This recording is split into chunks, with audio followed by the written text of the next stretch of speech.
DNA கவுன்சிலிங்கில் round 3ல வரக்கூடிய ஸ்டூடெண்ட்ஸை பற்றி மட்டும்தான் டீட்டெயிலாக பேச போகிறேன்.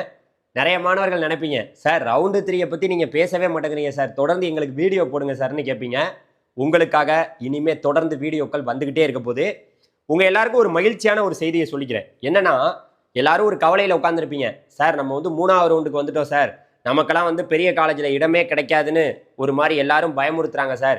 யாருக்கிட்டையும் வந்து காதை கொடுத்து எந்த விஷயத்தையும் கேட்க முடியல சார், வீட்டுக்குள்ளேயே அடைஞ்சு கிடக்கிறேன் சார் அப்படின்ட்டு ஒரு மாணவர்களும் ஒரு மாதிரி பயத்தில் இருப்பீங்க. பெற்றோர்களும் பல பேர் ஒரு கஷ்டத்தில் இருப்பீங்க. நம்மளால் பணம் வந்து பார்த்தீங்கன்னா கட்டி ஒரு பெரிய காலேஜில் நம்ம பிள்ளைய சேர்த்து விட முடியலையே, 3rd ரவுண்டில் அவனுக்கு வந்து கவர்மெண்ட் கோட்டால எங்கேயாவது ஒரு இடம் கிடைச்சிடணுமே, ஒரு நல்ல கல்லூரியில் இடம் கிடைச்சிடணுமே அப்படின்ட்டு பெற்றோர்களும் மாணவர்களும் ஒரு மிகப்பெரிய ஒரு பயத்தில் இருந்துட்டு இருக்கீங்க. பயத்தை தூக்கி குப்பையில் போடுங்க, நான் உங்களுக்கு இருக்கேன்.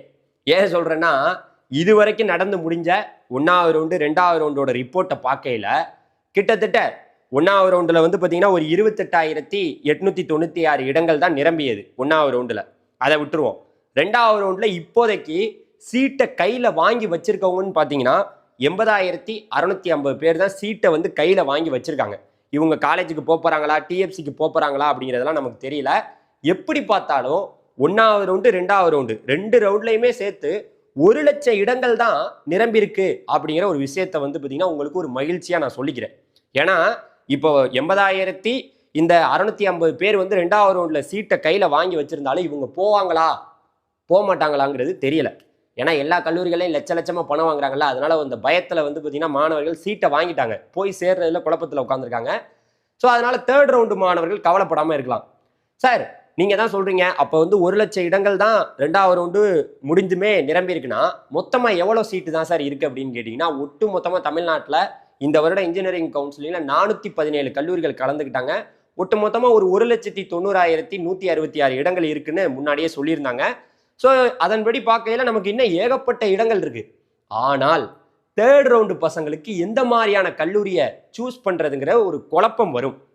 எந்த கல்லூரியை தேர்வு செய்யலாம், அது எப்படிப்பட்ட கல்லூரி, அங்கே யாருமே இல்லாமல் இருக்காங்களா, பேராசிரியர்கள் இல்லாமல் பேராசிரியர்கள் ஊழல்னு ஒன்று நடந்துச்சு தமிழ்நாட்டில்.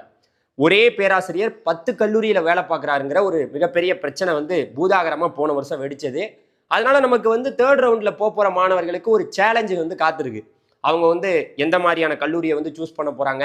ஏன்னா எங்கே பார்த்தாலும் 0 வந்துச்சுன்னா ஒரு மிகப்பெரிய பயத்தில் மாணவர்கள் அப்படியே ஒரு பதட்டத்தில் உள்ளாயிருவாங்க. சார் நமக்கு கிடைச்ச கோர்ஸு, நம்ம ஒரு ஆசையில் உட்காந்துருப்பாங்க 3rd ரவுண்டில் உள்ளவங்க, எனக்கு சிஎஸ்சி வேணும், ஐடி வேணும், ஏஐடிஎஸ் வேணும், ஏஎம்எல் வேணும், நான் வந்து பார்த்தீங்கன்னா கம்ப்யூட்டர் சென்ட்ரிக் படிக்கணும், கம்ப்யூட்டர் சென்ட்ரிக் கோர்சஸ் படிக்கணும், நான் மெக்கானிக்கல் படிக்கணும், ட்ரிபிள் படிக்கணும், இந்த மாதிரி கோர் பிரான்ச்சஸுக்கும் ஆசைப்படுவாங்க. இருந்தாலும் கம்ப்யூட்ரு சார் சிஎஸ்சி தான் சார் படிக்கணும், நான் 3rd ரவுண்டில் உங்கள் சேனலை தான் சார் நாங்கள் அப்பையிலேருந்து பார்த்துட்டு இருக்கோம் சார், நீங்கள் தான் சார் ஒரு நல்ல கல்லூரி எங்களுக்கு எடுத்து கொடுக்கணும் அப்படிங்கிற ஒரு கவலையோட ஒரு கஷ்டத்தோட உட்காந்துருந்தீங்கன்னா கவலையை தூக்கி குப்பையில் போட்டுருங்கன்னு நான் எதுக்கு சொல்கிறேன்னா, 3rd ரவுண்டில் எந்த மாதிரியான கல்லூரியை எப்படி சூஸ் பண்ண போகிறோம் அதுக்கு நான் ஃபஸ்ட்டு விஷயத்த சொல்லிடுறேன். ஒரு கல்லூரியை சூஸ் பண்ணுறதுக்கு முன்னாடி இது வரைக்கும் கலந்துக்கிட்ட மாணவர்களுக்கு ஒன்றும் தெரிஞ்சிருக்க வாய்ப்பு இல்லை. ஏன்னா 1வது ரவுண்டு 2வது ரவுண்டு ஒரு பதட்டத்திலேயே வந்து பார்த்தீங்கன்னா எல்லாத்தையும் கோட்டை விட்டாங்க. ஆனால் 3rd ரவுண்டில் உள்ளவங்க எல்லாம் ஒரு ஃப்ரெஷ்ஷான மாணவர்கள். கிட்டத்தட்ட 1,00,000க்கும் மேற்பட்ட மாணவர்கள் இந்த 3rd ரவுண்டில் கலந்துக்க போகிறாங்க. சாய்ஸ் ஃபில்லிங் பண்ணுவாங்களா? ஏன்னா பல பேர் போய் காலேஜில் சேர்ந்துட்டான். இதில் மட்டுமே கிட்டத்தட்ட ஒரு பல மாணவர்கள் 7.5% இடஒதுக்கீட்டில் ஒரு 27,000 பேர்கிட்ட வந்து பார்த்தீங்கன்னா இந்த 3வது ரவுண்டில் இருக்காங்கன்னு தான் பேருக்கு இருக்கிறாங்க. பல பேர் போய் ஆர்ட்ஸ் அண்ட் சயின்ஸில் தான் சேர்ந்துட்டாங்க. ஸோ இந்த ரவுண்டில் உள்ள கான்ஃபிடென்ட்டாக, சார் எங்கள் வீட்டில் பணம் இல்லை சார், நாங்கள் கஷ்டப்படுற ஏழை சார், அதனால தான் எங்கள் வீட்டில் எங்கள் அப்பா வந்து பணம் கட்டி முன்னாடியே ஒரு காலேஜில் போய் சேர்த்து விட முடியாமல் நான் வீட்டிலே இருந்துட்டேன் சார், ஒரு கவர்மெண்ட் கோட்டால இடம் வேணும் சார், நான் என்ன தான் சார் பண்ணணும்னு கேட்டிங்கன்னா, ஒரு கல்லூரியை நீங்கள் சூஸ் பண்ணுறதுக்கு முன்னாடி 3rd ரவுண்டில் ஃபஸ்ட்டு அந்த காலேஜ் எப்போ ஆரம்பிக்கப்பட்டது அப்படின்னு பார்க்கணும். 1. 2வது, அந்த காலேஜ் வந்து NAC நீங்கள் கூகுளில் போய் சர்ச் பண்ணலாம். ஒரு காலேஜ் வந்து பார்த்தீங்கன்னா நீங்கள் விருப்பப்பட்டுக்கிட்டு கூட இருப்பீங்க. ஏன்னா இவ்வளோ நாளில் இதில் ஒரு காலேஜுக்கு உங்கள் மேலே ஒரு விருப்பம் கூட இருக்கும் உங்களுக்கு, இந்த காலேஜில் படிக்கலான்னு. அங்கே இடம் இருக்குமா இல்லையாங்கிறது உங்களுக்கு கேள்விக்குறியாக இருக்கலாம். ஆனால் இப்போ 3வது ரவுண்டில் சூஸ் பண்ண போகிறவங்க NAC கிரேடு இருக்கான்னு பார்க்கணும். NACல வந்து ஏ கிரேடா, A+ கிரேடா, A+லாம் நல்ல கிரேடு. ஸோ அதனால் வந்து பார்த்தீங்கன்னா NACல வந்து ஏ வாங்கியிருக்காங்களா, A+ வாங்கியிருக்காங்களாங்கிறத பார்த்துக்குங்க. அப்புறம் வந்து பார்த்தீங்கன்னா அதுக்கப்புறம் என்பிஏலாம் பார்க்கணுமா சார் அப்படின்னு கேட்டிங்கன்னா, ஒரு சில கோர்சஸுக்கு அங்கீகாரம் என்பிஏங்கிற அங்கீகாரம் வந்து பார்த்தீங்கன்னா கொடுத்துருக்காங்க. அது எல்லாமே நீங்கள் புக்லெட்டில் பார்க்கலாம். டிஎன்ஏ புக்லெட்டில் சிஎஸ்சிங்கிற ஒரு கோர்ஸுக்கு என்பிஏ கொடுத்துருக்காங்களா இல்லையாங்கிறத பார்த்துக்கலாம். இது 3வது விஷயம். 4வது வந்து பார்த்தீங்கன்னா ரொம்ப முக்கியமாக கவனிக்க வேண்டியது, இன்னைக்கு எல்லா கல்லூரிகளையும் தமிழ்நாட்டில் உள்ள பல கல்லூரிகள் கிட்டத்தட்ட 150 கல்லூரிகள் அட்டானமஸாக மாறி இருக்கு. நான் வருஷம் சொல்லுவேன், 3rd ரவுண்டில் உள்ளவங்க அட்டானமஸ் காலேஜாக சூஸ் பண்ணுங்க, ஓரளவுக்கு நல்ல கல்லூரியாக தான் இருக்கும், அட்டானமஸ் கல்லூரியில் போய் படிக்க பாருங்க. தமிழ்நாட்டில் இப்போ வந்து பார்த்தீங்கன்னா நாமக்கல் ரீஜன், அந்த ஈரோடு ரீஜன்லாம் கொட்டி கிடக்க போகுது அட்டானமஸ் காலேஜ். விருதுநகர் அந்த பக்கம் தென் மாவட்டத்தில் விருதுநகர்லையும் சென்னை கோயம்புத்தூர்லாம் பல அட்டானமஸ் காலேஜ் உருவாயிடுச்சு. அட்டானமஸ் காலேஜாக நீங்கள் சூஸ் பண்ணுங்கன்னு நான் சொல்லுவேன். இந்த அட்டானமஸ் கல்லூரிகள் எல்லாமே ஒரு அங்கீகாரம் வந்து ஒரு அட்டானமஸ் கல்லூரி உருவாகணும்னா அங்கே நல்ல, அதாவது வந்து பார்த்தீங்கன்னா அவங்கள்ட்ட வந்து பார்த்தீங்கன்னா பிளேஸ்மெண்ட் செல்லேருந்து ஆரம்பித்து அட்மிஷன்லேருந்து ஆரம்பித்து அங்கே வந்து எல்லாமே ஃபெசிலிட்டிஸ் இருந்தால் தான் அட்டானமஸ்ங்கிற அங்கீகாரத்தை நம்மளுடைய அண்ணா பல்கலைக்கழகம் கொடுப்பாங்க.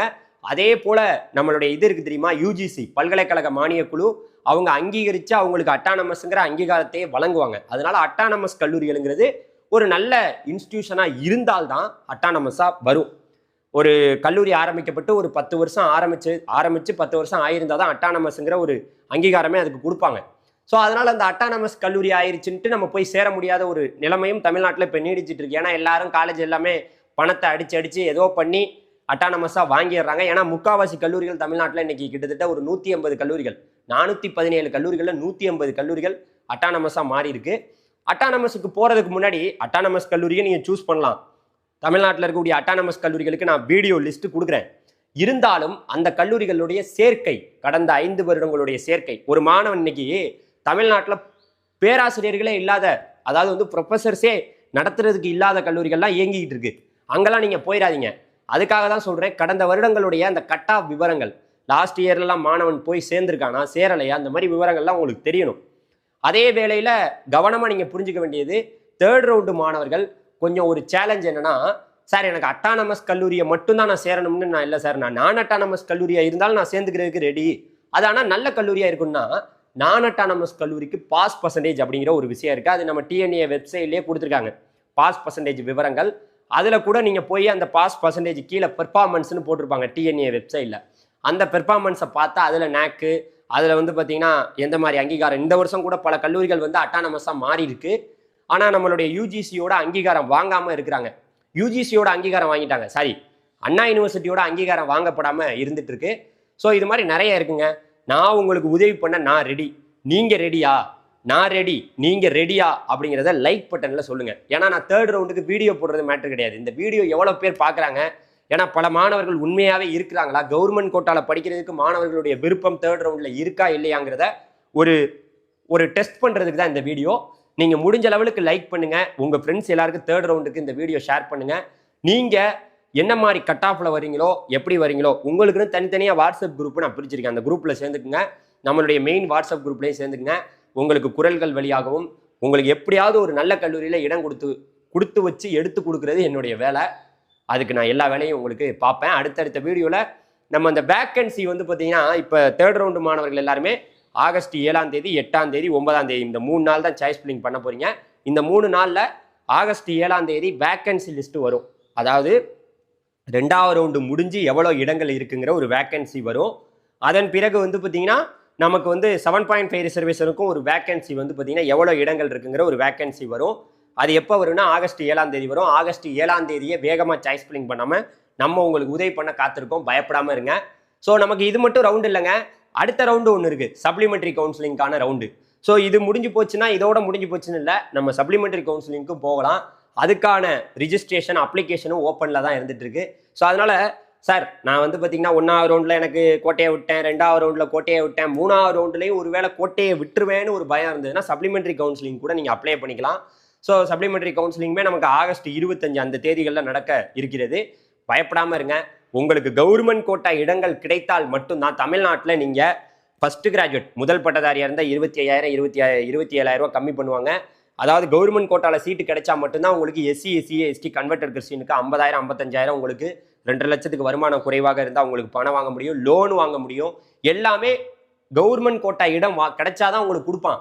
இல்லாட்டி நீ தனியார் கல்லூரியில் போய் சேர்ந்துருக்க, உனக்கு எதுக்குடா மேனேஜ்மெண்ட் கோட்டாவுக்கு போய் சேர்ந்ததுக்கு நான் ஏன்டா லோன் கொடுக்கணுன்ட்டு லோனில் வந்து கேட்பான், ஒரு பேங்குக்காரனு கேட்பான்.